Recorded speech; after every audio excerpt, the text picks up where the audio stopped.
اش واقع؟ شنو دارت الاداره ديال المغرب الفاسي باش خلات الجمهور ديالها كيتكلم عليها اليوم بهذا الحب؟ ولكن اللي جاوب غادي يخليك تحترمها كثر.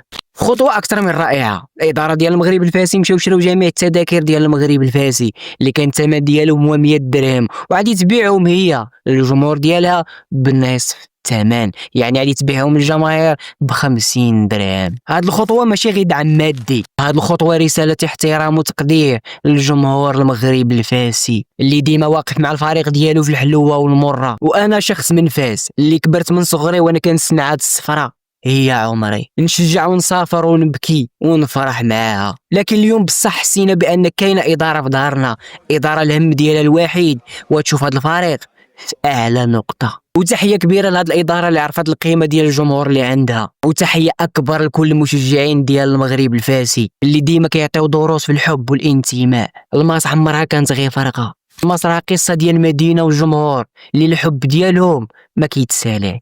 ولكن عازمين في هذا الموسم غادي نكتبوا فصل جديد في التاريخ، الفصل فيه غادي ترجع الماس للبلاصه المعتاده وتكتب سميتها في القمه. شوش راه الحب هذا راه الحب